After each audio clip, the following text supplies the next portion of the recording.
All right. Y'all will not believe who I have sitting next to me. Sitting next to me right now, right? So out of the 20, this is going to be the 27th or 28th conversation. Wow. Right, yeah.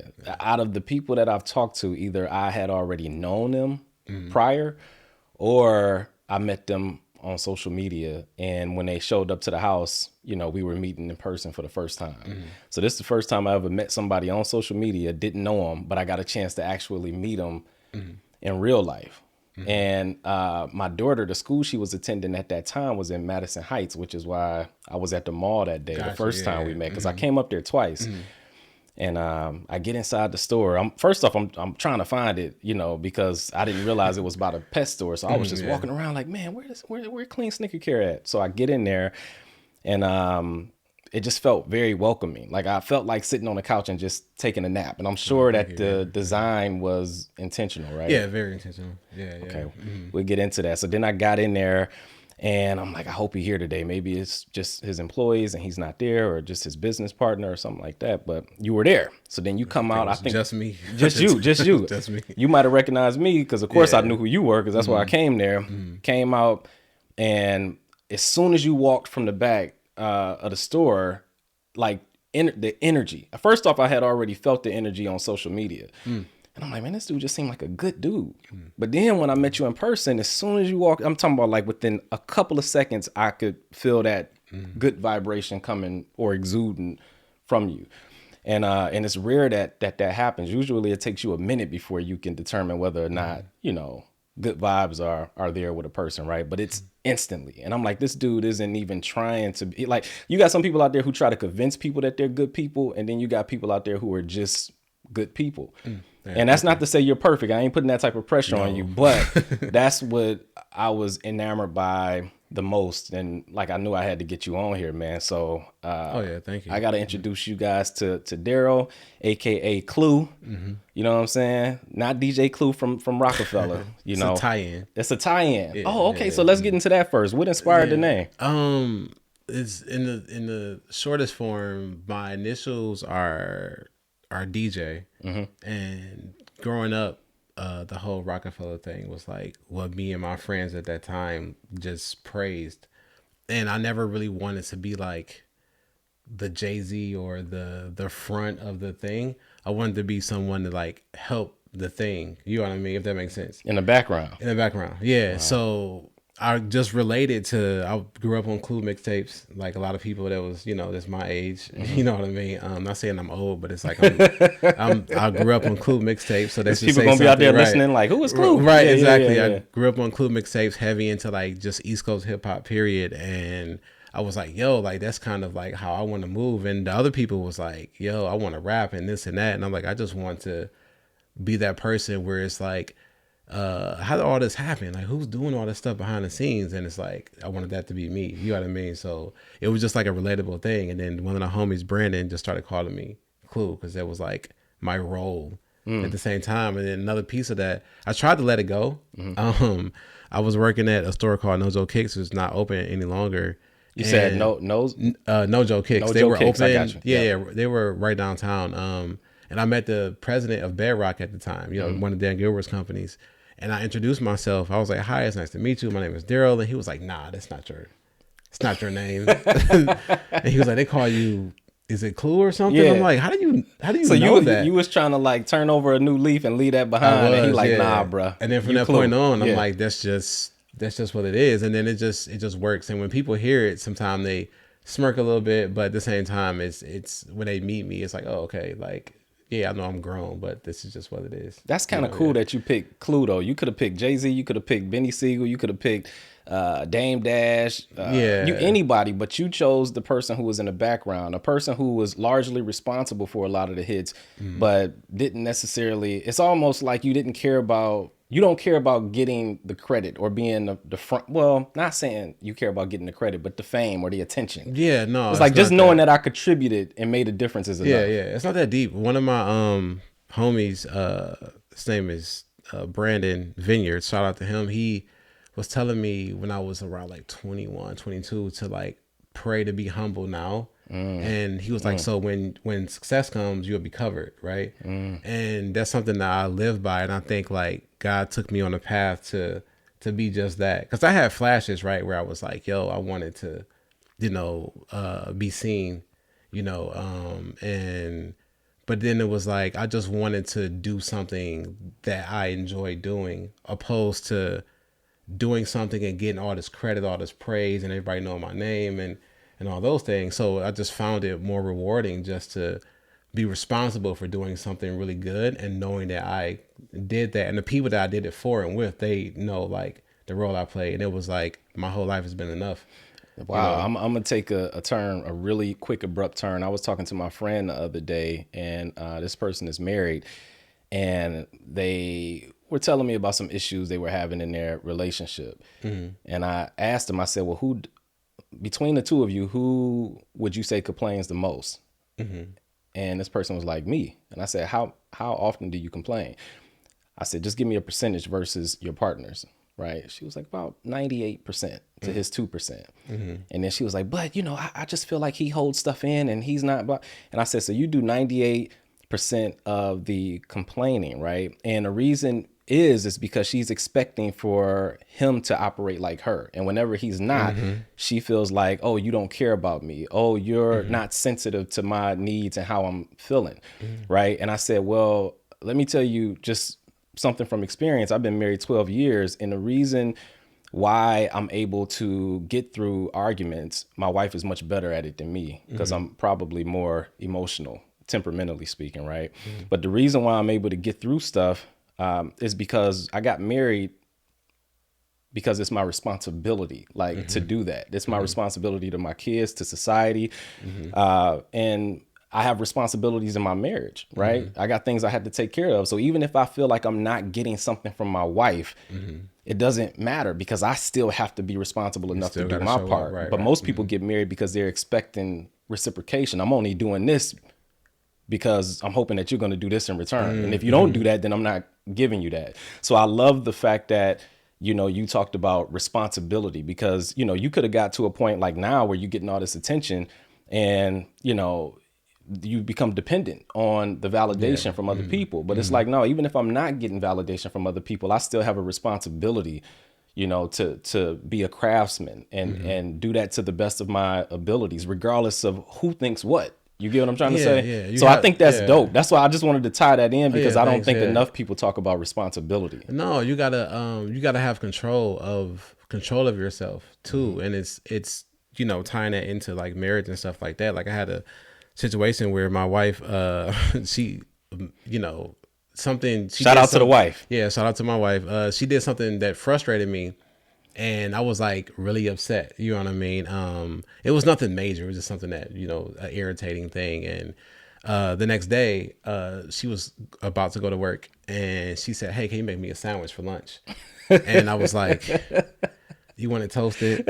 Or and I packed her a lunch, and I still, because it's still my responsibility to be your husband, regardless of what you're getting from that person. Because some people think that, oh, well, I can't continue with my responsibilities unless we resolve this. And it's like, no, that might not ever get resolved. It might get resolved over 20 conversations. Yeah, exactly. And then we had a conversation about it, and it was like, I was able to release that I was frustrated with that scenario, but it doesn't mean that I moved completely past it.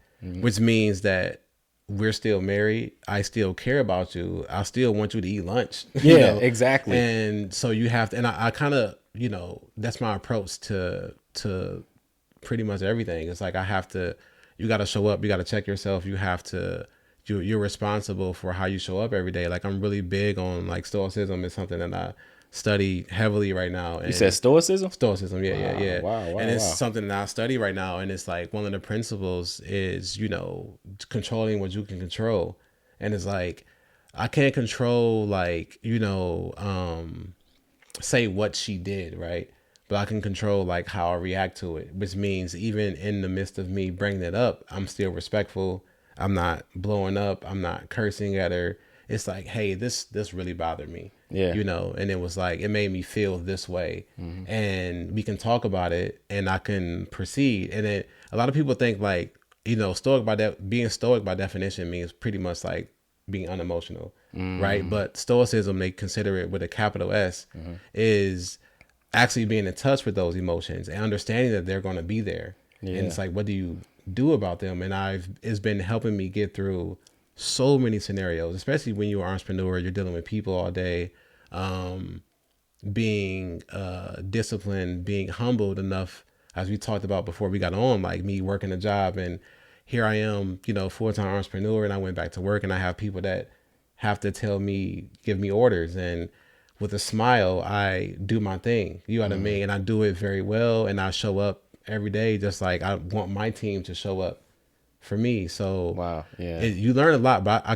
apply all those things to to just my life and business and marriage and being a father too.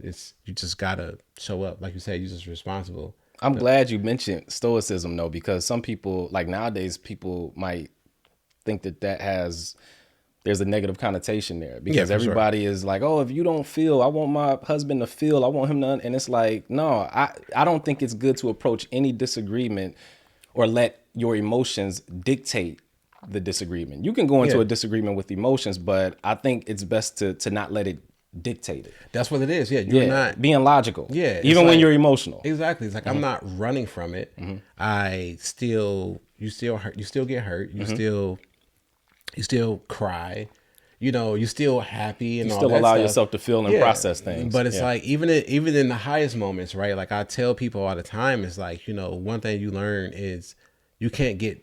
I think at Dan Gilbert has this. I don't know if he made it up or whatever, but it came from his company. Is you can't get too high on the high or too low on the lows, and I also adopt that too. And part of Stoicism as well is like, this is great. We got here. This is incredible. But it's like, celebrate it, and then tomorrow we have to continue. Exactly. And it's like, oh shoot, we hit here.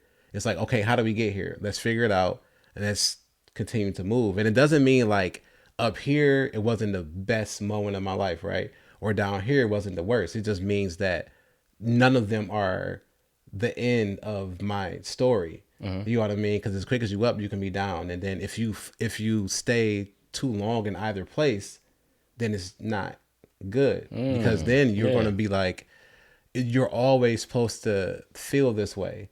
You're not always supposed to feel like anything, because life is a continuation of Absolutely. Emotions and highs and lows and all that stuff. But you can, like we talked about, you can dictate how you move, how you respond to those feelings, and how you move through with them, because you're carrying them along with you. But it's your decision. In order, like, you had a bad day at work, are you going to come home and like yell at your kids because you're going to start an argument with your wife? Yeah. Are you going to, in a more dramatic sense, are you going to put hands on these people? Because people do that too. They take out their anger on, and it's and as a man, you have to have control over these people that can't do that. These are the men and women who like cheat and do all these things because they can't control like their emotions, or it's a lack of like self-discipline. Yeah. You know what I mean? Or it's like, addictive personalities, or people that's like, they have to always be in some form of pleasure. That's like, either scrolling on their phone, watching Netflix.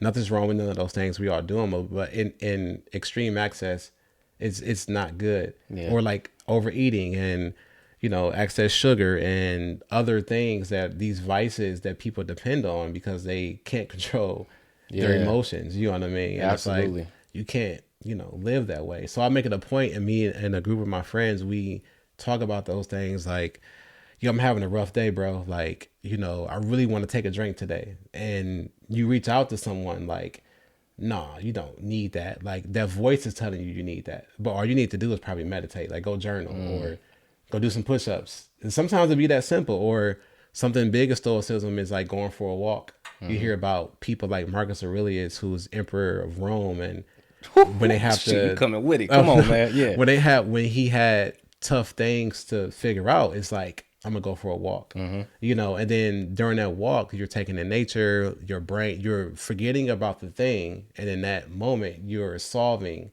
the thing. And sometimes that could be like, and that's not the same as running from whatever. It's not running from it. No. It's like you're taking a second to figure it out. Absolutely. You know what I mean? And then you're kind of like attacking it head on, but like, in the sense, like indirectly, because sometimes you got to walk away from it. It's like when you're working hard on a project, I'm sure if you're editing or something like that, and you got to take a break for a second to get fresh eyes, and then when you come back to it, it's like, I know what's missing.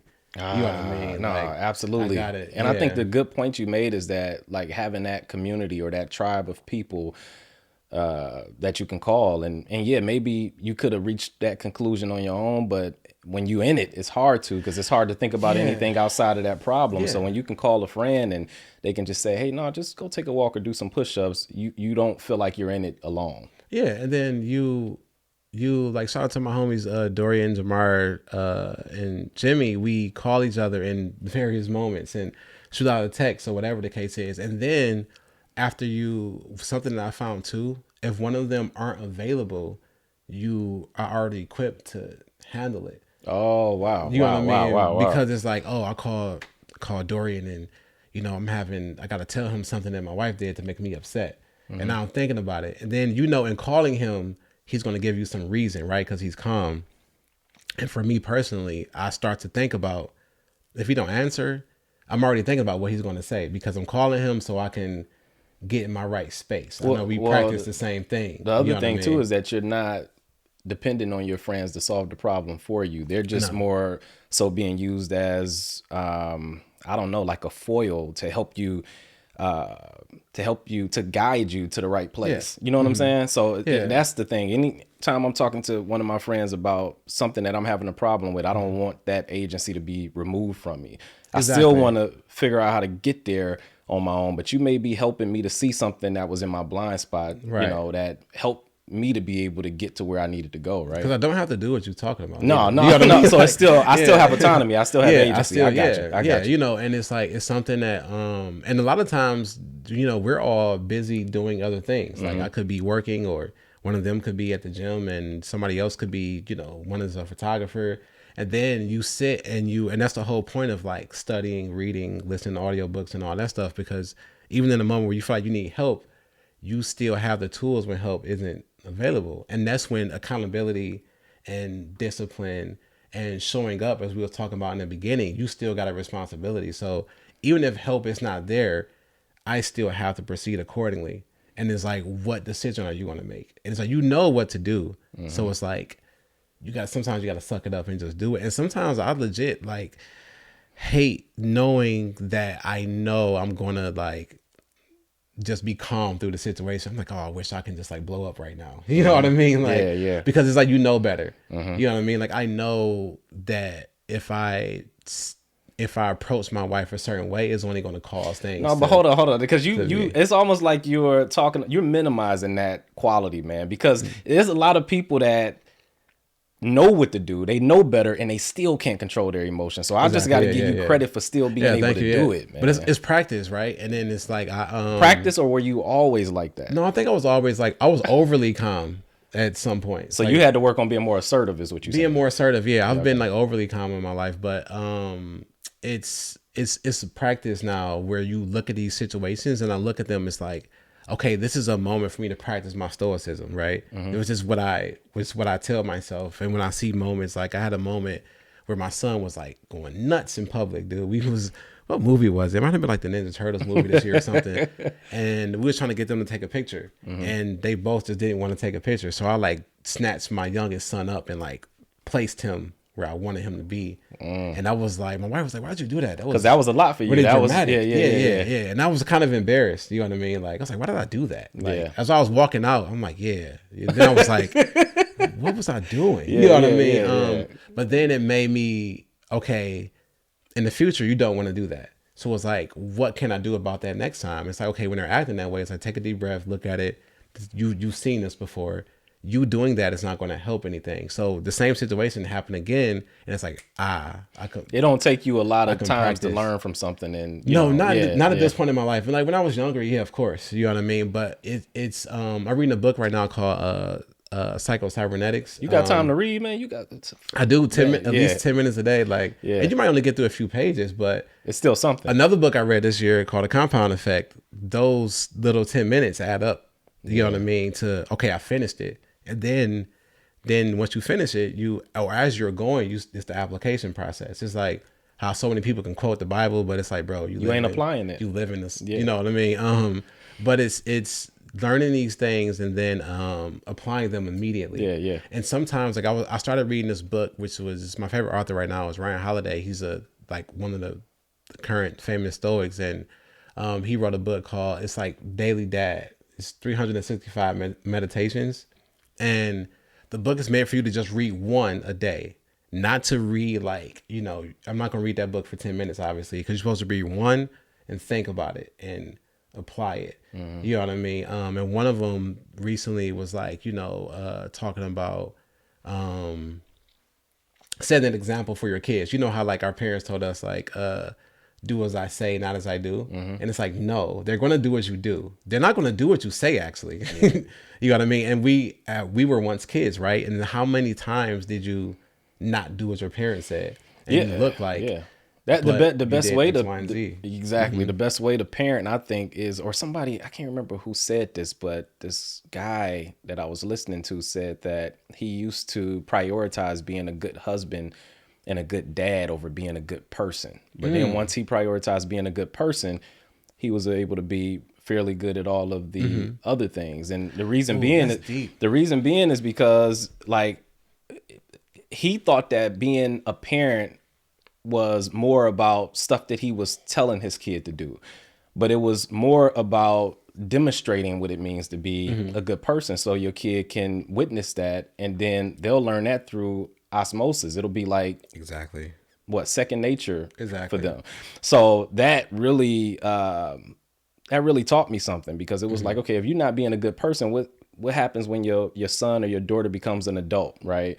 And then you know, you might be giving them some constructive criticism on something, right? And saying like, hey, you know, you shouldn't be, you know, living or moving in with this guy, you know, before you guys get married. You guys aren't even engaged yet. And then your daughter turns around and looks at you and says, well, you did it. Right, exactly. And it's like, now everything you said to her, it's weightless. It's baseless because you didn't actually demonstrate that. Yeah, you can't.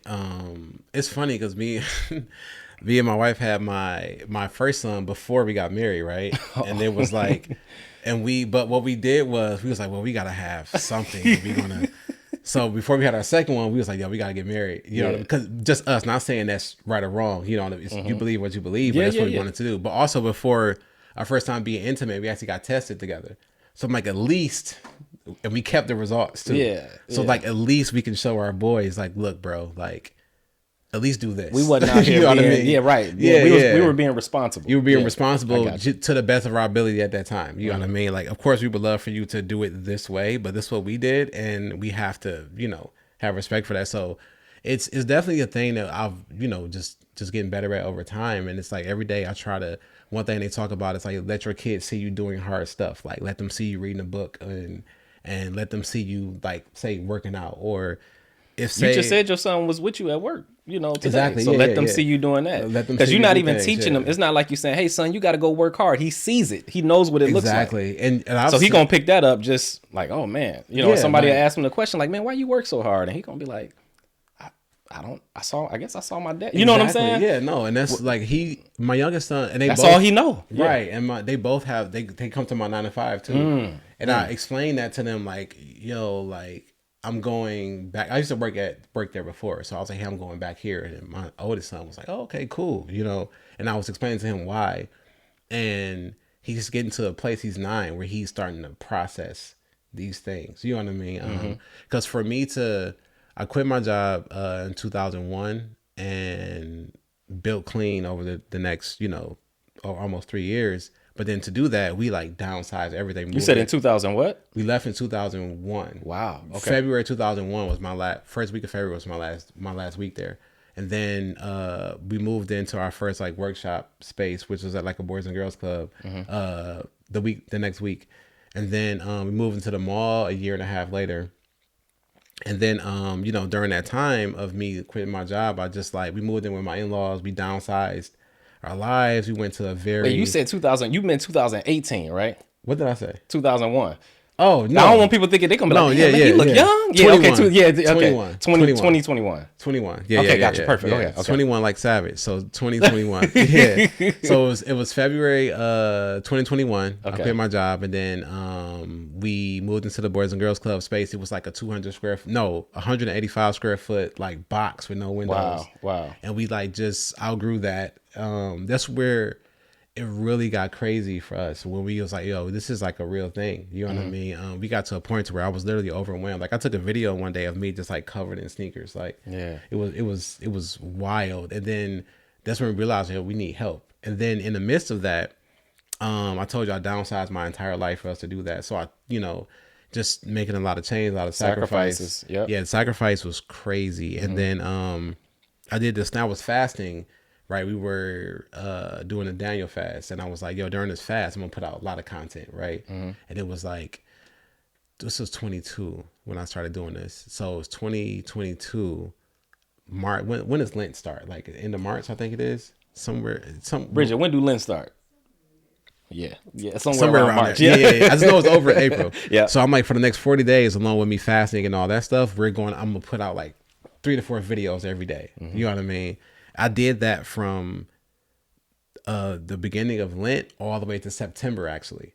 3 to 4 videos every single day. Gotcha. And the growth from that was like insane. And that time period is what like allowed us to gain the foundation to, get us to the mall. And then when we moved to the mall, which was our first sale was August 1st of 2022. You look at our charts or whatever, like for our reports, and business just was like from day one. Wow. Because the night before we opened, I was in the store by myself. Like, this is so cool. Like, I can't believe we got here. You know what I mean? It's another step. Then I was like, I think I messed up. What am I doing here? You were starting to doubt yourself? It's like, what am I doing here? How am I going to pay all this overhead? No, I got 3 employees, and it's like, what am I doing? And then that first week, we had 100 pair dropped off. Wow. Yes, it was insane. Typically, shout out to who? Phil Simpson. He's an artist here. I went to school with him. Yeah, Phil is dope. Simpson. Phil was our first customer in the system. Wow, University of Michigan. That's where I went with. Yep. As soon as we opened, Phil walked in with a duffel bag with some bangers in there. So shout out to Phil. And then literally, he walked in, he walked out, and it was like more duffel bags, more people. Yeah, it was insane. And I was like, okay, Lord, thanks for sending me this message. He gave you a sign. And then we were up and down since then, right? You know what I mean? But I think there was a sign that's like, hey, don't doubt yourself. Like, but all the groundwork that was done, leading up to that, allowed us to sustain. It prepared you for that. Yeah. Because when you look at it, it's like we didn't do nothing different, from the time we moved. We just, we switched locations, but I didn't do nothing special. I was just still putting out content, and people followed the journey. And what's crazy is that I got customers now that was like, yo, I've been coming to you since I dropped off sneakers at your apartment in Southfield. I'm like, what? Wow. And it's like, I remember some of these people, but some people I'm like, I don't remember. But the fact that you said that, you're not lying, because people used to drop off sneakers to my apartment in Southfield, or they used to come to the car house store, which is where I work now, was where I was before. Wow. They used to come there. I literally have people walking through the front door with garbage bags, like full of shoes. And when it got that crazy, I'm like, I'm going to get fired. Wow, for sure. But nobody ever said nothing. It was like and I'm back there now. So shout out to them. You know what I mean? Like, shout out. No sneakers are coming. Don't drop off shoes to the store. Yeah, please. You know what I mean? But I just think like God put me in all these scenarios for me to just like win. And some of them were like really, really hard. But after I got through it, it's like, yo, this is crazy. You know what I mean? Got you. Okay, so let's take it back, because you grew up on the west side of Detroit, right? Yeah. Boston Edison District. Okay. So between both parents, right? I want to know what qualities you got from your mom and what qualities you got from your dad. So I just found out that I get my creative side from my dad. We were talking this year. He comes to the shop every so often. We just kick it, and he was just like telling me how he played the guitar. And my dad was learning computers in the late 80s, early 90s. You know what I mean? My love for tech, my love for sneakers comes from him. So definitely I get a lot of that stuff from my dad. My mom, God rest her soul, she passed in 2009. I get like my fearlessness from her, because she was doing it no matter what. Like, she was getting up, she was getting out, she was doing. My fearlessness and my persistence definitely comes from her. And then I think I said my creativity comes from my dad. My dad has worked 2 jobs for almost my entire life. I'll be 38 next month. Wow. And he just retired from one of them. He's still at the plant. And my mom was at the casino. I kind of came up on the casino side because my dad was like, I don't want you to work in the plant. That was the first job you had, though. Like, out of high school or out of college. high school. No, my first job was the original Pancake House in Southfield. Oh, gotcha. That's okay, my first okay. real job. I worked on the roof for 2 weeks. Out of high school? Out of high school. Gotcha. Okay. And, okay. Shout out to Ed over there, dude. Like I learned so much from that man over there. Nice, like, nice. Yeah, gave me a really good foundation to start off. And then I went to the casino. I was at the casino for 9 years. Yeah. And the casino was really like where I was able to just like MGM Grand. You said? MGM, yeah. Okay. I was able to just like learn, and I met my core group of friends came from there. And I was able to I started cooking there, where it was like, yo, I'm into sneakers and we got to figure it out. So I started doing like sneaker YouTube and all that stuff. And I was doing marketing for what at the time was Villas, DTLR now. I was doing some marketing for them. I was blogging, just like doing whatever I could. I was doing an event every year called Art and Soul, where it was like an art sneaker show. That's what kind of like introduced people to me, because a lot of those shows actually did pretty well. And that's when I think that show was when things like really started for me in the culture. Okay, you know what I mean? got you. Do you still talk to anybody? You went to Northern High School, right? Do you still talk to any of your friends from high school? I think because of social media, a lot of those people are like my clients now. Got you. So not intimately necessarily, but you still keep in touch. I still see some of yeah. them. One of my close friends that I went to high school with, she's a friend still to this day. Somebody that I talk to that we get a chance to hang out here and there. But yeah, I still keep in contact with some people. But the business and the culture has kept some of those people close to me, because it's like, yo, you've been into this since you was in high school, bro. Like, it's good to see this and see that. Some people make up stories. Like, one dude came into my store and was telling one of my team members, like, man, I remember I was taking shoes to him since high school. And it's like, bro, I was not cleaning shoes in high school. Dude. Right. Yeah. This is not a thing in high school. Well, to be fair, you used to go upstairs in your house in the bathroom, you would zone out, and you would clean your sister and brother's shoes. They hold that. No, you didn't tell me that. This like Narwhal, bro. No, that's what the podcast was supposed to do. So you used to clean their shoes, and you would go upstairs in the bathroom and zone out. They would pay you to do it. Yeah, right, but at that time, sometimes, but at that time, you wasn't cleaning like your friends in high school. No, shoes it was and stuff just like that. It was just mine. You know what I mean? And just like we weren't.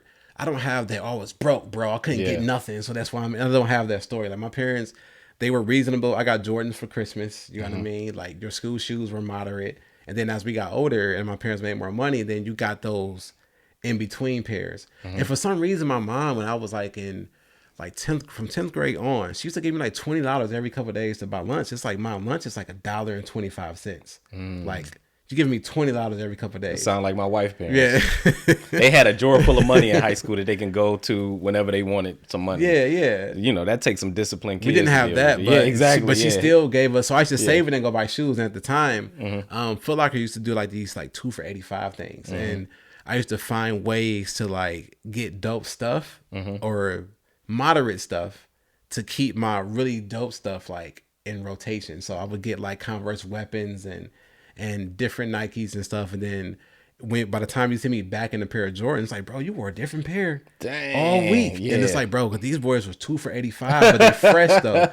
Luckily I went to high school during the jersey era. Yeah. So it was like, if the sneakers matched the jersey, nobody cared that it was, they didn't care. It was, the brand was still dope, but it was like, it wasn't, long as everything worked, socially I was good. You know what I mean? So I kind of built a reputation on that, but I've always been able to like express myself through sneakers. You know what I mean? Even from just like a younger. So you said age. you get the artist in you from your father and then from your mother. I just want you to reiterate what you get from your mother. Oh, my mother, I get my persistence and my I think I get like my fearlessness is what I said from her too. I think you have to have a certain level of fearlessness to do, just even if you print up a t-shirt and sell it, like you got to kind of be fearless for that, because now you're subject to opinions, and then those opinions are going to come whether you like it or not, and then you have to either not continue or you're going to continue, and then the bigger you get, the more of that comes with. Like we was talking about Mia Ray earlier. It's like I can only imagine. Shout out to Mia. Like I can only imagine, like with the platform that she's built, like all the things that people try to throw at her just because she's her. You know what I mean? Like she's dope, she's successful, and people are like, yo, I gotta say something negative. You know what I mean? So I feel like you gotta be fearless in order for you to do these things. You know, and I think I get it from her. But you talked about, and oh man, shout out, rest in peace to your mom too, man. But you talked about earlier, just the thing about me is that she was prepared when it came because of what she had to go through leading up to that. Same thing with you. Once you actually, y'all opened up a store, like, and then it did well that first week, surprisingly. But like you said, you experienced ups and downs since then. But the preparation leading up to you guys getting that store is what allows you to get through the downs. Right? Oh yeah, we definitely got prepared like before then, because I remember so many things were supposed to happen before we moved into the mall, like, and they fell through, and I was sick, and then got there. We were running for like 6-7 months now, and I was like, yo, we would have got what we wanted at the time, we would have been destroyed. Yeah, we wouldn't have made it. It's all in God's timing, right? Because we didn't have the bandwidth to even do those things. It was like we were getting calls from all these random people, and it was like we couldn't sustain that because it was mostly me. And my business partner, shout out to him, lives in Chicago. And so he does like all our back end stuff and those things. And it's like, it was no way we were going to be able to sustain some of the blessings that we wanted at that time. And then when we started to get hit over the head with these crazy orders, like, we got customers that come in like, yo, I got 30 pair like right now. And then on top of that, you got your normal 1s, 2s, 3s, and 4s walking in as well. And it's like, it's overwhelming. But then 6 months before that, you was like, yo, I hope I can get like 300-400 pair a week. And it's like, well, bro, you're not ready for that. Yeah. You know what I mean? Like, you don't have enough people for that, or your people aren't ready for that. And then when it comes, it's like, okay, we really see what's going on. And then you're able to like see what's up, like a soft opening, right? Where you can see where your kinks are, and then you like get back to it. So, we got the things that we wanted. When we wanted them, we wouldn't be here. You know what I mean? Yeah. So after high school, Specs Howard School of Media Arts, right? Bro, I did not tell you that. What? It's out, you Clue. All you got to do is search Clue on Google, man. 313 Clue, and it's gonna pop up. Yeah. So you went there. What did you go there for? I went for digital media, and when we go back to the original story of like me wanting to support my friends, I seen we were missing a videographer, right? Like we had dudes that rap. My homie was a DJ. One guy was like, yo, I want to be a manager, and I was like, yo, we need somebody that can like capture like what's happening as well. So I went to learn like video editing and graphic design and all that stuff, because we didn't have anyone that could do that stuff. So that's why you said you was putting out content like that during that fasting period. You were already good at that stuff. Yeah, by the grace of God, it was something that interests me, and it's something that we talk about that fearlessness thing. I wasn't scared to like. I know I don't like speak the best. I know I don't like do a lot of these things that some of these more charismatic people do on social media. But it's like, you don't speak the best, man. You could have fooled everybody watching this.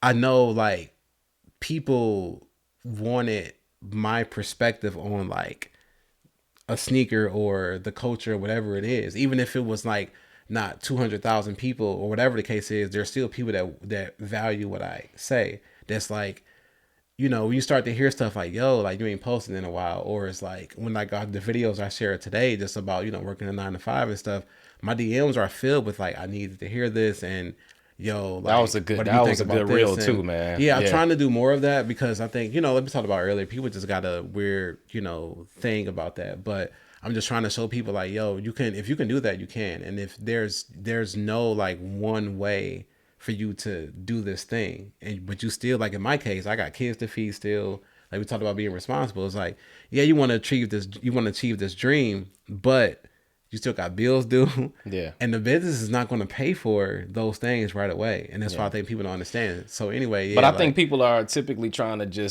it's almost like they're trying to trade one thing for another. Yeah. As opposed to saying, you know what? God doesn't place more on me than I can handle.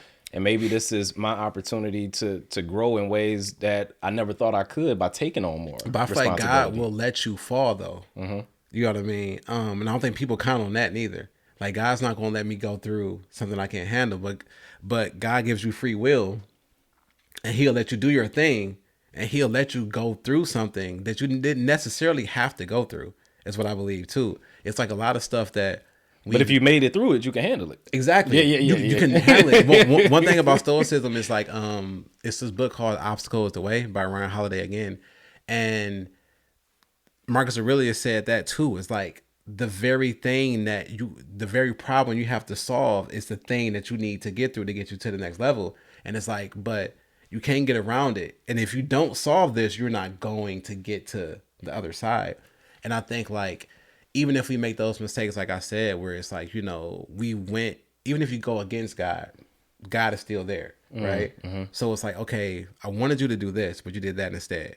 Okay, bet. But there's a lesson there. Mm-hmm. So as soon as you finish this, I'll take you back to where we were supposed to go in the first place. Yeah.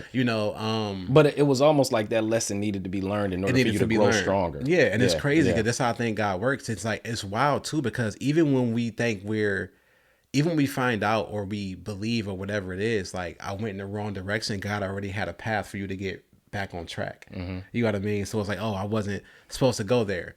But it's like, oh, wait, that's a detour? Oh, I was supposed to be in the lodge anyway. And it's like, you still made it to where you're going to go.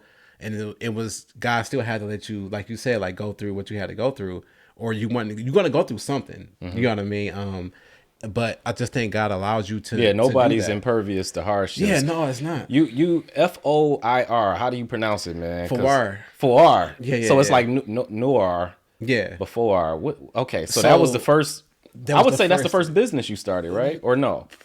What's it? Well, that's the dad first, or clean sneaker care. So that was the first thing that we gave a title. That we gave a title to. That we gave a name. Because we were like just doing events and stuff like that.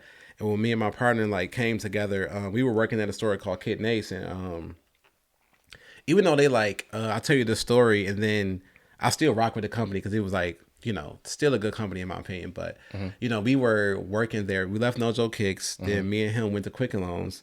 I got recruited to open up the store. The first person I hired was him, and then, but at Quicken is when we started to like see like, yo, I think we can do something together, because I was never doing my work there. I hated it. You know what I mean? Shout out to them. It was just not my situation. Just wasn't your style. This wasn't my style. I was always at his desk. He wasn't even on my team. I wasn't supposed to be in his area. Wow. I used to be at his desk, and we'll be he was working on sneaker designs and all that. And the first time I see him doing it, I'm like, yo, if you don't win this competition you're entering with this shoe, we should make this anyway. Mm-hmm. And then that conversation is literally the thing that like sparked us from doing everything. We never made the shoe. One day we will, because now we know what it takes. Mm-hmm. But anyway, we this is your partner, right? My partner, yeah. Don Dudley. Yeah. Gotcha. Shout out to Don. Yeah, shout out to Don. So we were just cooking up different stuff. So then we was like, yo, we have these pieces designed telling the story about the Black Bottom, neighborhood in Detroit. So for Black Bottom, is that the neighborhood that they tore down? I-375? Yeah. Okay. To make I-375, yep. Okay. So it's a lot of cool stories within that story. Outside of like the base of it, where it was like this thriving Black community, there was also like cool stuff because they had nightlife and all these things. It wasn't just like these people that were thriving and then people came to tear down. It was like, yeah, that happened, but it had to be built before it was torn down. So in the process of it being built and sustained for as long as it was like a dope culture, and so we have a collection designed around telling that story that we just haven't been able to get to. You know what I mean?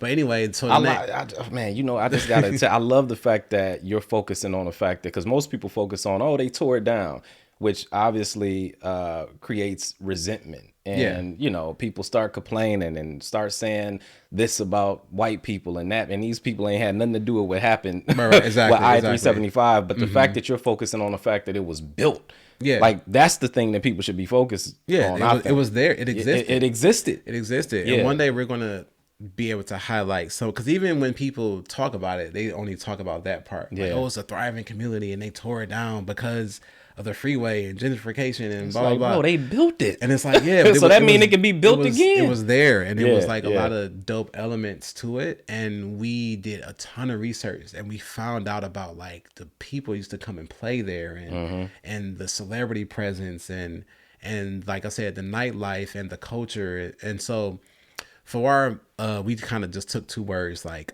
fond and noir, and it meant like black. If you put them together, it meant Black Bottom. Like it's like two French words that one meant black, one meant bottom. That's dope. So it was around that, and then so Clean was originally supposed to be. I'm happy we're talking about this. Clean was. So I text Don one day. It's funny because he was drunk. We just talked. I just found that conversation. I screenshotted it to save it so we can like get it blown up.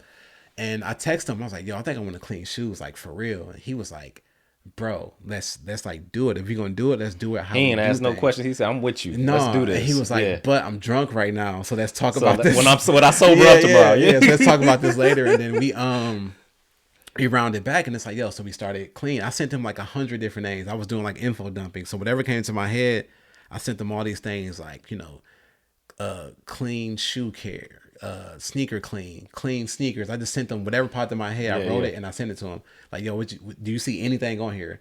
And he was like, how about just clean? And I'm like, damn. Like, why do you always do that? Like, how do you do that? You know what I mean? Less is more, right? Yeah. So we got that going, and it was just like it was a cool thing. And it was funny because we were designing clothes and stuff under FOiR. And then one day during the pandemic, I remember I was barbecuing, and Don called me. He's like, bro, I want to talk to you about rebranding. I'm like, for sure. And so we dropped a collection called Detroit Wins, right? Oh yeah, you got Detroit Wins, Black Wins. Okay, I got you. So we dropped it was just a collection, and it was like we sold these hats, and the hats sold out like within like the first couple of days. So it was cool. It was only like 30 pieces, but for us to never drop anything before, it was like, yo, this is nuts. Man, I get compliments on my hoodie all the time. Oh, thank you. Yeah, I love that. Yeah. And then this was after we did a Nike project too, which was another story. Well, y'all, we got to talk about that because that was still under FOiR before we changed our branding. So one thing I want to say about FOiR and the inspiration behind it, a lot of people don't know about.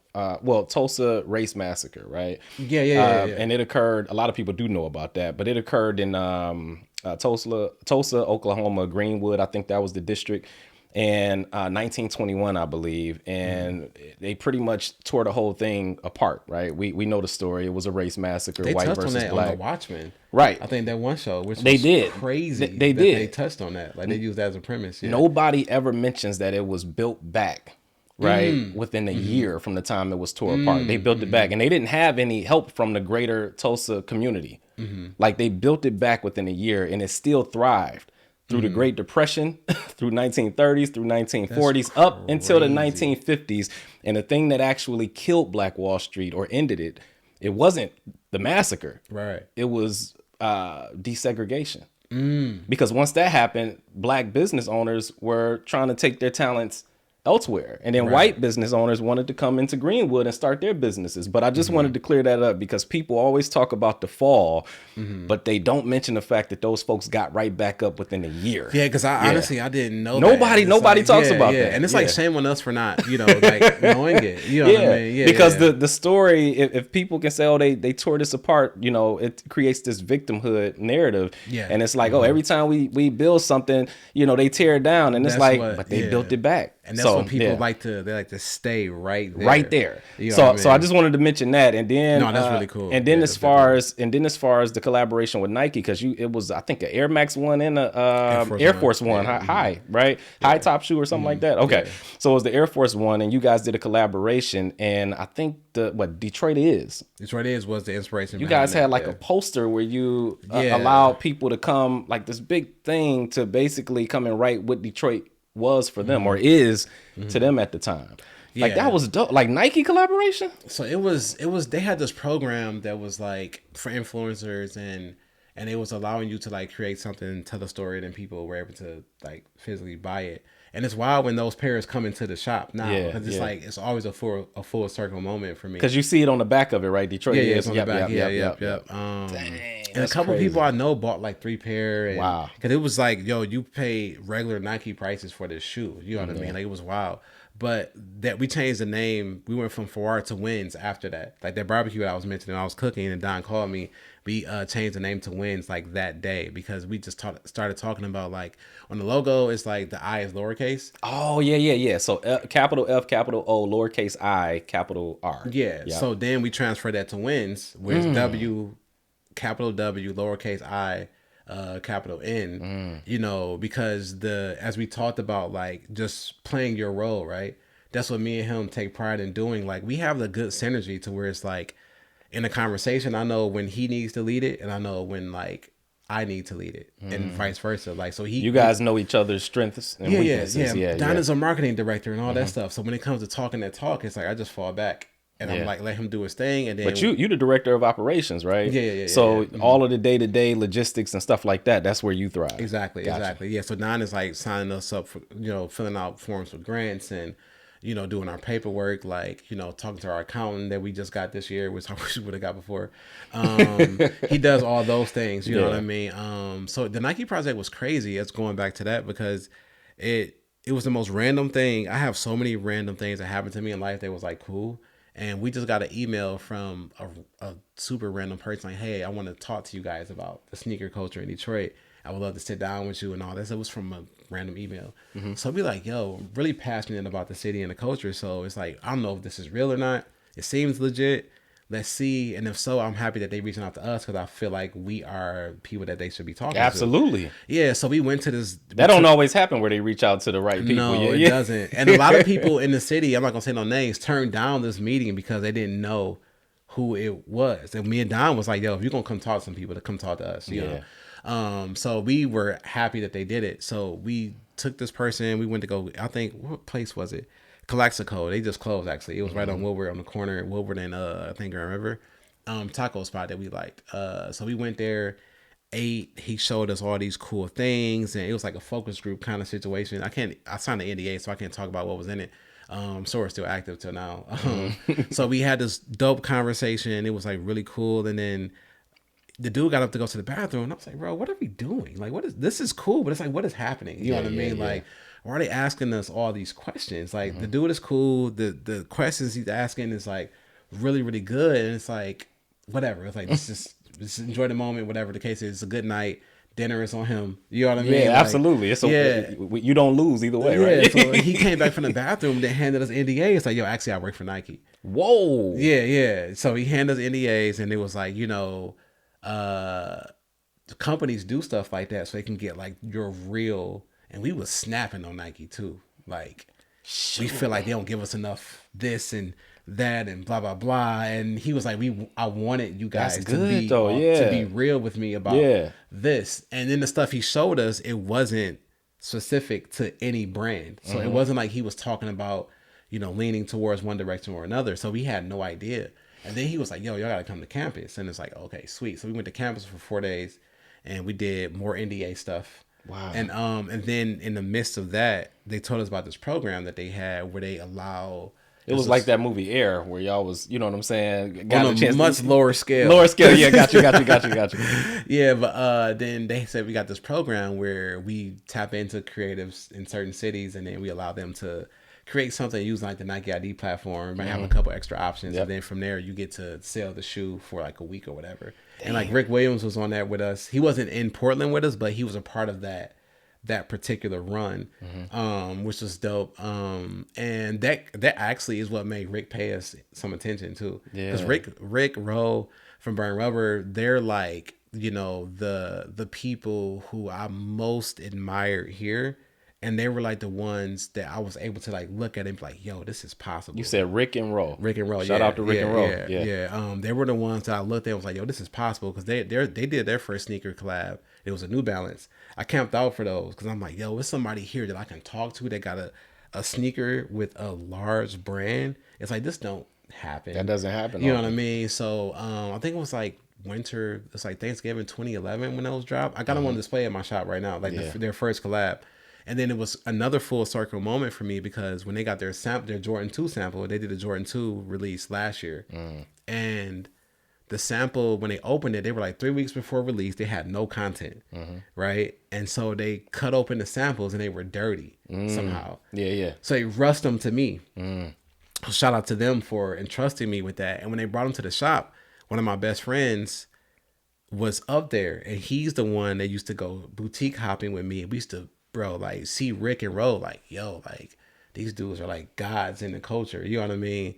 And then now they're my peers, right? Like I did a sneaker event in Row DJ, which was wild to me. Nice. I don't think he knew. I was able to give him flowers in person. Yeah. So he knows how I feel about him and Rick. But probably not to what extent though. I was able to talk to him and let him know, like, yo, like y'all, you're one of the reasons why I feel confident in doing this because y'all did it, and I'm like able to. You was able to.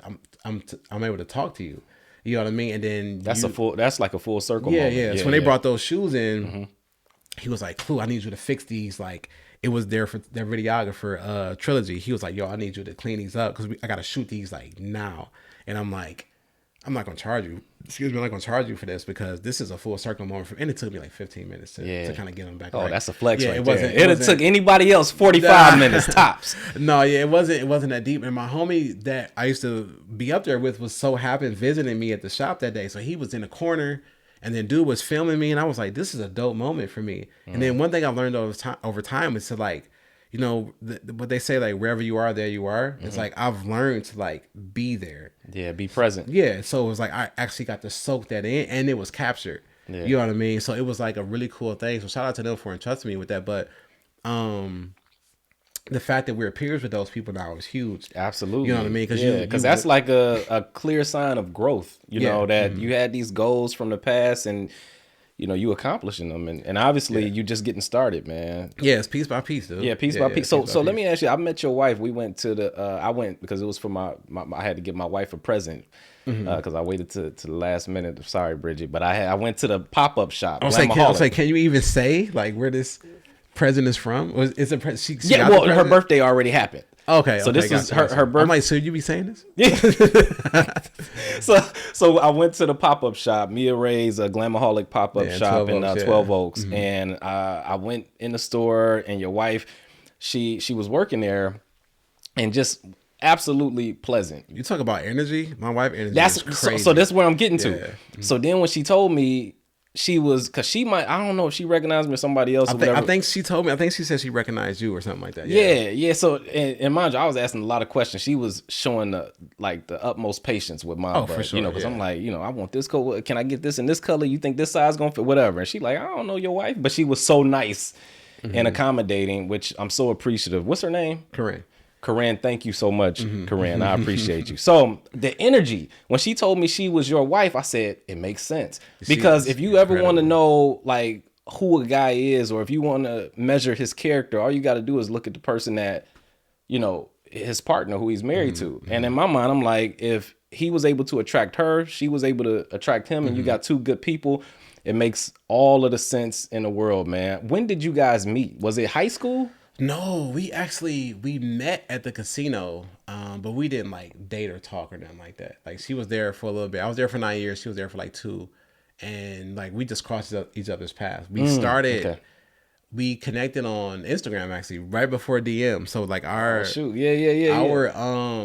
our introductions to each other was like, it's under a post. You know what I mean? Because there was no DMs. There was no DMs. Okay. No. So I asked her out under a post. You know what I mean? It was like, I think I said something to the effect of, because I realized like, she said I stalked her social media, but it was like one of those things where when you see you know how they give you suggested friends on other platforms. Oh, I think you stalked it, Clue. You stalked it. I did look at every picture on her Instagram. Like, I did. She was bringing up stuff on our first date. I'm like, yeah, you went to such and such too. Kind of like I'm doing with you in this interview. She's like, how you know that? Yeah. But we connected on social media because I seen like, okay, she was always like attractive to me. But then I was in like a place, I was single, and then I was in a certain place, and then we followed each other on social media, but it wasn't like I was paying attention. But for some reason, I'm like, yo, Corinne is gorgeous, and I think she's single right now. And it's like, whatever. So then I started seeing stuff, her traveling and doing this and doing that. And I'm like, yo, I'm into some of these same things, these places you're going, these things you're doing. Like I'm into these things too. So then we just started engaging. Super innocent, but then the engaging got more consistent. And then I think I said something to the effect of like, hey, when you're something under her post, like when your Instagram crush, your IG crush wants to ask you out for lunch, but you don't know how to, something, it was something like that. We have it though. Like we have it. So I think she got a screenshot it. We have it saved somewhere. She responded. I was like, yo, email me your number. Email me your number. Because it's like I don't want nobody else to get it. Exactly. Like, I don't want nobody else asking you out or trying to call you. Right. So and then from our first phone conversation was 7 hours. Wow. We talked we haven't stopped talking since. This was in 2012. They listen, y'all. I want to let y'all know they were talking when he walked into my house. We were. Yeah, exactly. Yeah, we were. Yeah. And she was just leaving the pop-up too. Dope. Yeah, so she was just telling me, she knows like a lot of stuff be going through my head. She was like, I just pray that God allows you to say what you need to say. And she's giving me the pep talk she always gives me before I talk, publicly. Our first phone conversation was 7 hours, and then every day after that week we talked for 5 to 6 hours. Yeah. Every single night, and then there was no dry moments. It was just like a clicking thing, and even during times of us like not being as close because we went through some stuff like the next Everybody year. does. We still talked every day. You know what I mean? It was like you never gave up on each other. What am I doing? Like, I want to talk to this person every day. It was like, I know we ain't really talking right now. Was you hungry? Like, I know you're not busy today, but you know what I mean? So we just like, it's just this thing kept where, in contact. And then you'd look up and we had our first son, 2014, and we just been like, but from day one I kind of knew, which was scary for me. Like my wife, I can't do nothing without her. She got home from work today, then she started getting the kids stuff ready so that we can drop them off at our at my sister-in-law's house, her twin sister, and also her husband Tony. Shout out to them for watching our kids while we doing this interview. But my wife took them to Canton and then came all the way back here just to be here with me. So man, and like that support that you talked about her giving you when you were getting ready to walk into the house, you know, praying that God gives you the right words to say. And also you made a lot of sacrifices, you mentioned earlier, with the business, having to, you know, downsize in terms of where y'all were living having a woman who saw that vision and was willing to go through that with you and trusted your direction and your leadership. That doesn't mean, you know, our wives don't question us or don't challenge. It doesn't mean that. But just trusted you along the way. That meant that means a lot, that's a lot. And I feel like you got to earn that. Too. You know what I mean? Like I feel it's like not just given. No, it's not, because if she didn't believe and didn't trust me, she would have been like, "Bro, you better go back to work." Like, you know what I mean?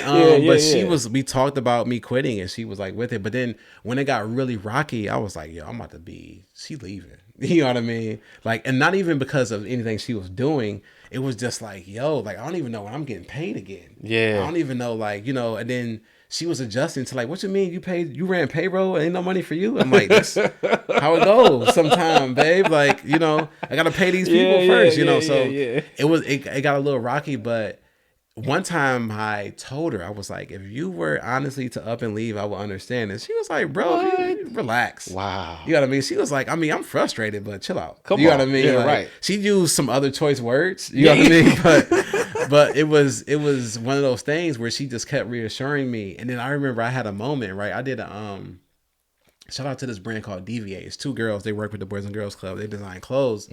And they did this showcase in New York, Fashion Week. And they, instead of them doing like they did their fashion show like an art exhibit. So they designed clothes and they tapped into like 50 creatives here and took everybody's work and stuff to New York with them so they can be a part of this thing.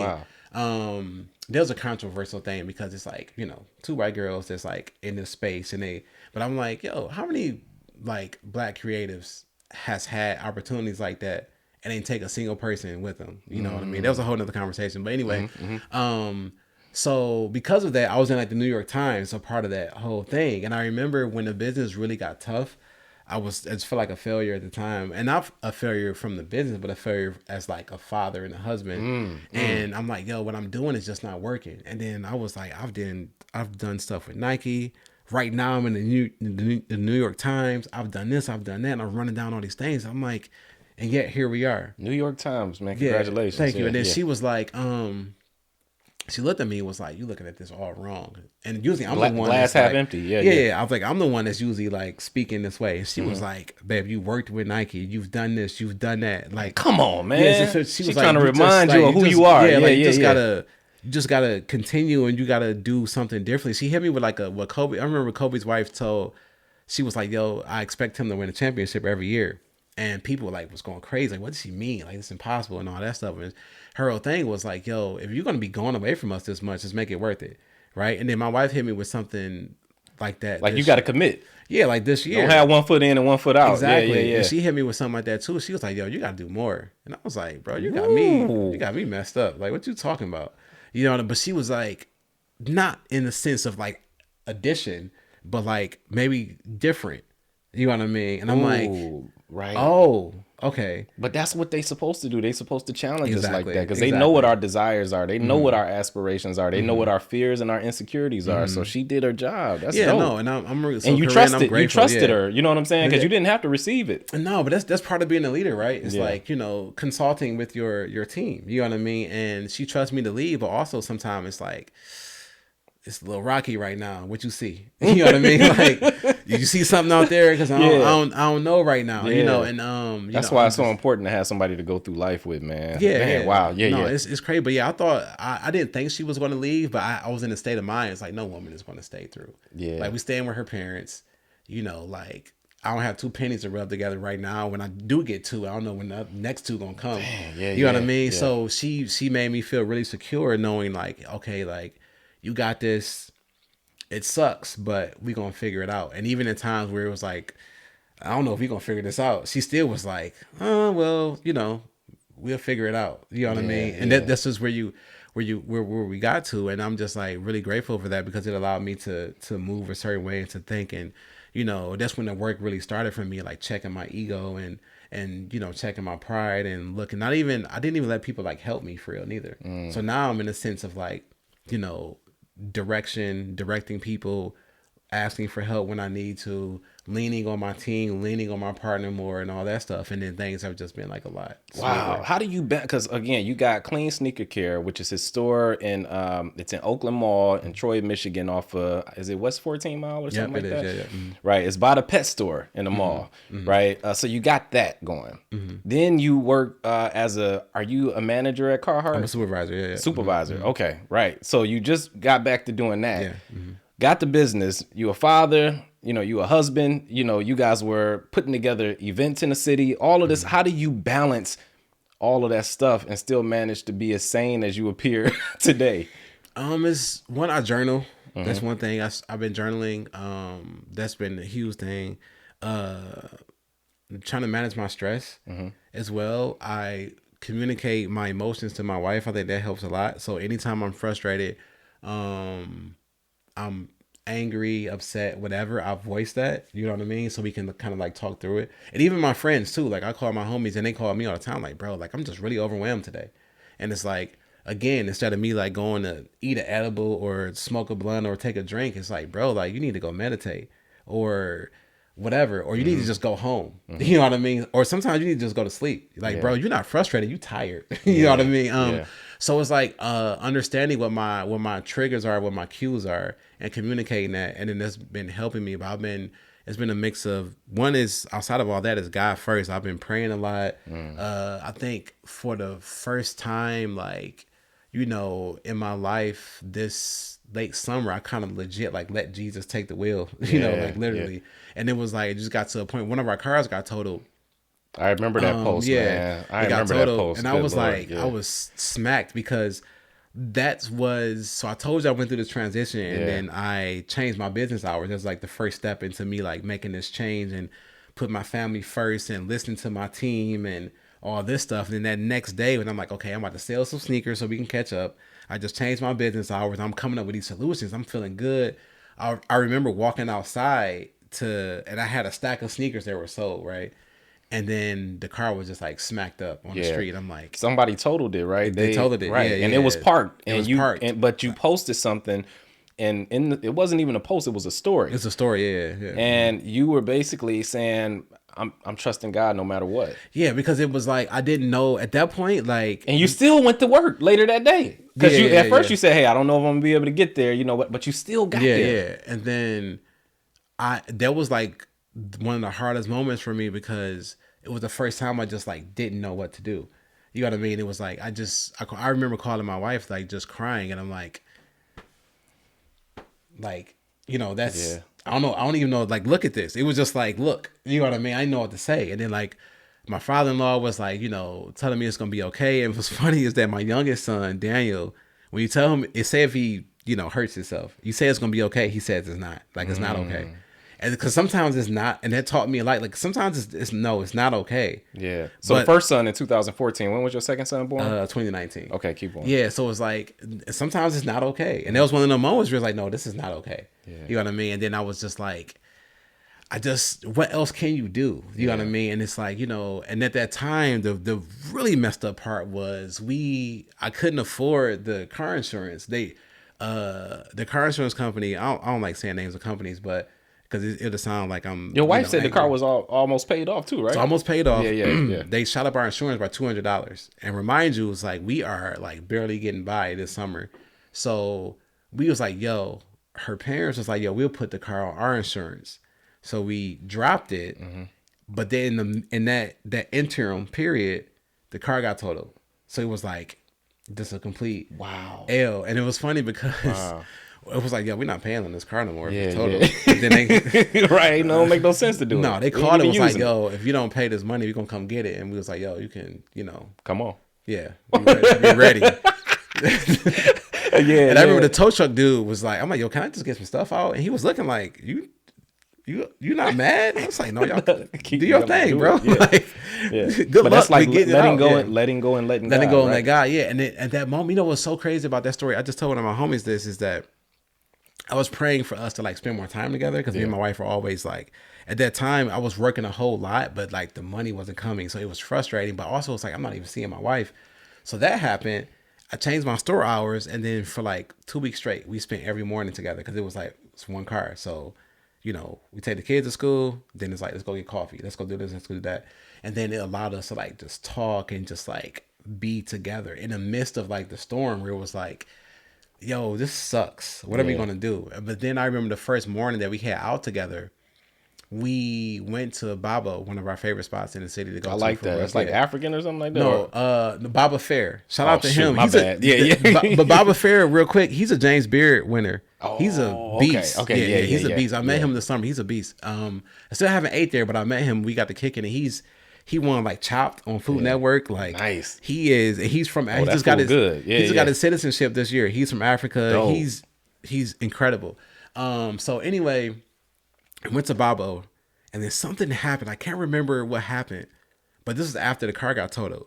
We had laughed for the first time in 2 days because it was like we were just like really going through it, and that's 48 hours without having a single moment of happiness, seemingly. You know what I mean? It was like, yo, this is crazy. I remember us laughing. I'm like, yo, we haven't laughed in 2 days. Like, I don't know what you've been doing when we weren't around, but I ain't been feeling it. Yeah. You know, but that's also during that time, I was listening to this audiobook, The Obstacle is the Way. That's when I started that whole journey. And then that helped me get through that. And then after that, I started listening to Discipline is Destiny.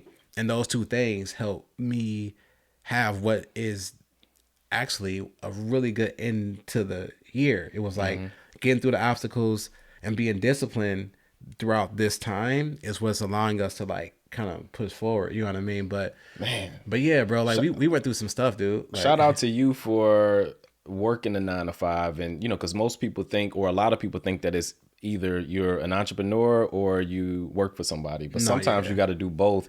And I love the fact that your recent posts have been making that more acceptable. You know what I'm saying? Because sometimes people leave the 9 to 5 prematurely, but you're saying no, sometimes you might have to go back. Sometimes you might have to stay in order to let that fund your dreams on the other side, on the entrepreneurial side.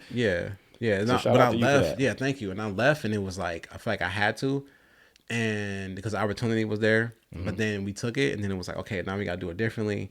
But in the midst of us doing it differently, it was like we were figuring things out in a positive way. So it's been a blessing, dude. Like I remember signing my offer letter, and I was like, yo, this is incredible. I'm just looking at all the basic things. I'm like, okay, in 30 days you get health insurance. We enroll you. Now you have a greater appreciation for being with a company, because you get protected from a lot. Like you said, if you sick, you still take a sick day, you get paid, you got insurance, all of that stuff. But when you got the business, like you kind of have to, you end up taking a lot of it home, right? You can't just shut it off like you can with a 9 to 5. Yeah. And you're liable for everything. You're liable for everything. Yeah, no, for sure. And it's like, it's a good situation. Like I'm really grateful. And then it's like, I'm able to teach a lot. You know what I mean? I didn't realize like all the knowledge I've gained over the last few years. And every time I'm talking to somebody that's there, whether they knew me from before or they're new, you know, I have something to offer that, you know, based on your experience, that other people just can't even discuss. You know what I mean? Which is one of the reasons why I think God allows me to do stuff like this, is so I can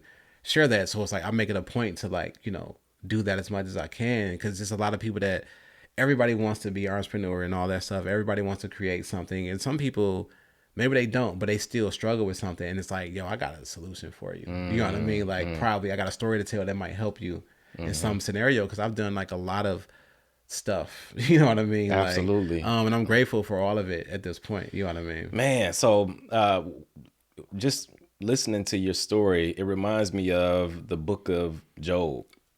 And Job was somebody who was faithful. He was a true man of God's heart. He made God happy because of how faithful he was. And Satan caught wind of this. And he like, nah, man, he ain't as faithful as you think he is. And God like, nah, he is. Ain't no way he can break. And Satan like, I bet you I can break him. God like, nah, you can't break him, right? So then Satan says, I can, but you got to let me torture him. Right? So God and Satan made this bet to test Job's faith, right? His entire family ended up getting destroyed, right? He lost everything. He was cursed with this horrible skin disease, right? All of his friends made him out to be a liar because they would tell him like, hey man, you must have done something wrong because there's no way that the universe is conspiring against you in this way and you're just innocent. Right. You can't be innocent, right? So all of this stuff happened, and mind you, God basically told Job, who are you to complain about your fate? And a lot of people do that. Woe is me. Why is this happening to me? They focus on that. But what they don't focus on is choice, right? Because you can choose how you respond to something. So you can either choose to aim down. If you aim down, you might start drinking yourself to an oblivion. You might start popping pills. You might end up cheating on your spouse. You might end up not showing up for your kids, all of these things. And what's going to happen is that things will get exponentially worse. You'll get worse over time, and things will get worse for the people around you because the decisions you make affect them. But if you aim up, if you actually get closer to your wife, if you show up more for your kids, if you become more disciplined, show up even earlier to work, right? Then you end up getting stronger in the process. And God loves us through disciplining us, you know, and he allows certain things to happen so that we can get stronger. And that's how we pay him back, by actually getting stronger and being disciplined and being noble throughout that process. Right. So Job told himself, no matter what, I will maintain my ethical orientation. I will keep my faith. And he meant that. And I think for you, you know, that's what character is. Character is how you respond when things are falling apart. Character is how you conduct yourself when nobody else is watching, man. So I'm just appreciative to have you here, man, because I really do think you are similar to Job in that fashion. And I'm not just hearing that from you today or just based off the vibe I pick up, but your own wife told me that and she meant it in the store that day, man. So shout out to you, man, just for remaining a noble person with integrity and with dignity despite the storm. You know what I'm saying? Yeah, thank you. And then just real quick, I wanted to say like a lot of, and that stuff comes from practice, right? Like you gotta want to be that. You know what I mean? Like I just wrote my journal the other night, like, you know, asking myself at the end of the year, it's like, you know, what kind of man do you want to be? You know, and I just wrote down like all these things, you know what I mean? Like, you know, healthy, honest, you know, just running through a list of things. And I think like you got to have that conversation with like yourself. I was in therapy back in 2013, I think it was, just having therapy sessions, and then, you know, dealing with some traumas from my childhood, my mom passing, you know, seeing a lot of infidelity in my life and all those things. And then, you know, after like 7 sessions, I remember my therapist was like, yo, at the end of the day, you got to figure out what kind of man you want to be. And I'm like, you could have said this day one. Wow. Like, wow. what? Wow. You'd have saved me some money time. Right. Yeah. You know, but she made me we went through a lot of different exercises and stuff like that. And then I think that applies to today. And I'm making it a thing to just like, you know, question that, you know, at the end of the year, it's like, you know, I know what I went through this year. Next year is going to have its own challenges. You know what I mean? And it's like, you know, I'm looking forward to all those things because it's like, you know what's possible. It's like, I done been through all this stuff. And then, you know, something's going to come, whether you want it to or not. Like, you're going to go through something. And it's like, I could get, you know, I can sign a $2 million deal with StockX next year. And it could be like the hardest time of my life, when you might think like, oh, I have all these resources now. But in reality, it's like, no, you have a whole new set of challenges in front of you. You know, or who knows what'll happen, you know what I mean? But I know like what I want to be throughout whatever comes. And I think that's where a lot of people, that's the thing that a lot of people don't talk about, like, to themselves. It's like, do you know what you want to do and who you want to be? Yeah. And then are you going to be disciplined enough to, like, hold yourself accountable as you get closer to that. Yeah, exactly. So last question, right? Because I could talk to you forever, man, but I know we got to pick up these kids, and I know you got to get your son. He probably FaceTiming you right now, right? Like, yo, like, where my sword at? Right, dad is dead. I think dad is dead. So your mother passed away in 2009. You said, yes. Right? She didn't get a chance to see this version of Darryl, aka Clue, that we see today. So what would you say to her if she was in front of you right now? Oh man, what would I say?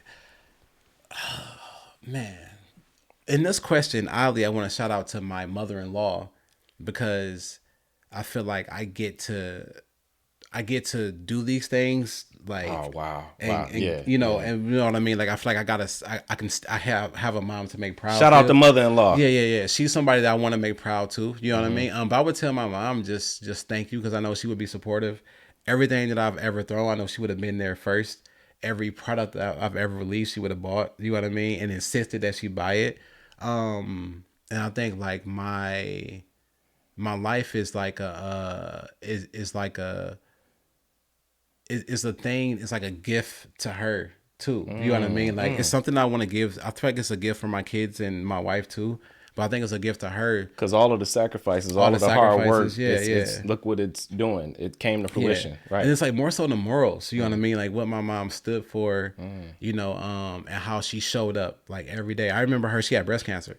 So I remember she was before she passed, she was our union president at the casino. So she was the union president over the food and beverage department for all 3 casinos. And I remember her going to grievance meetings with, like, her liquid pain medicine, like, on the table. Wow. And just her, you know, going from chemo to saving somebody's job. You know what I mean? So I think those things is kind of like what's instilled in me. So it's like, when you think about, like, showing up for your kids and showing up for your wife and showing up just for work every day, and then, you know, putting yourself in a position where you do something you care about too. And that's what she was doing. She's like, I love what I do, and I'm going to show up for these people. And that purpose kind of, like, you know, extends your life, I feel like, too. So I think, like, her battle would have been lost sooner if she didn't have something to... A purpose. You outside of, like... To give her a reason to keep going. Because everybody's like, oh, I got to do this for my kids, my wife, blah, blah, blah. It's like, yeah, but it's like, outside of that, like, what else? It got to be something else. You know, like, we're not put here just for that. We're put here to... If you have a family, you're responsible for that family.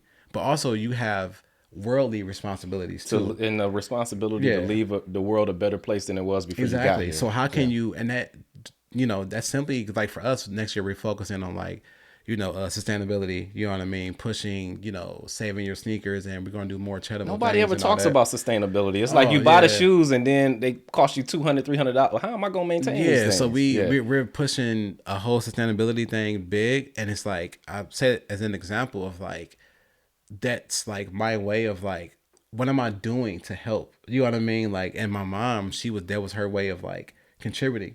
You know what I mean? Because when you it's better for the environment when you take that type of approach and prioritize sustainability. And I think a lot of people just throw stuff away, and it's like, no, how do we restore it? So I like that. So it's like, I would just, you know, and then on top of that, I would tell her thank you for you know, like, just doing all the stuff that, you know, as parents now, we kind of understand what our parents, like, you know, did. You know what I mean? Like, absolutely. You know, the sacrifices and stuff like that. That full circle moment. Yeah. Another full circle moment. Yeah. So I'm definitely just appreciative, and I really think, like, we had it wasn't eerie. It was a moment where it was wild, where my wife was in the kitchen and we were just talking, right? And then she went into the zone. I can't even describe it. She was like, you know, if your mom was here, I would think she would want me to. And then she just started talking, and I was like, that wasn't you just now. Ooh. You know what I mean? Like, as she was saying it, I was like, I'm getting emotional now just thinking about it. But when she was talking, I'm like, yo, I think that was her. Wow. Because, like, why would you say that? You don't speak like that. Right. You know, it reminds me of, like, the only other thing I seen like that was when Kendrick was speaking for Nipsey Hussle on that song. Yeah, I remember that. He did a video where he was speaking for Kobe, Nipsey Hussle. Yeah. And at the end, he was speaking it was like he was speaking to Nipsey's family, like through him. And then my wife had this moment where she was talking, and she was like, she would want you to know this and that and this. And I was in the kitchen like, this is wild. Because when she finished, I cut her off and was like, she's telling me through you. You know what I mean? So I really feel like I'm seen.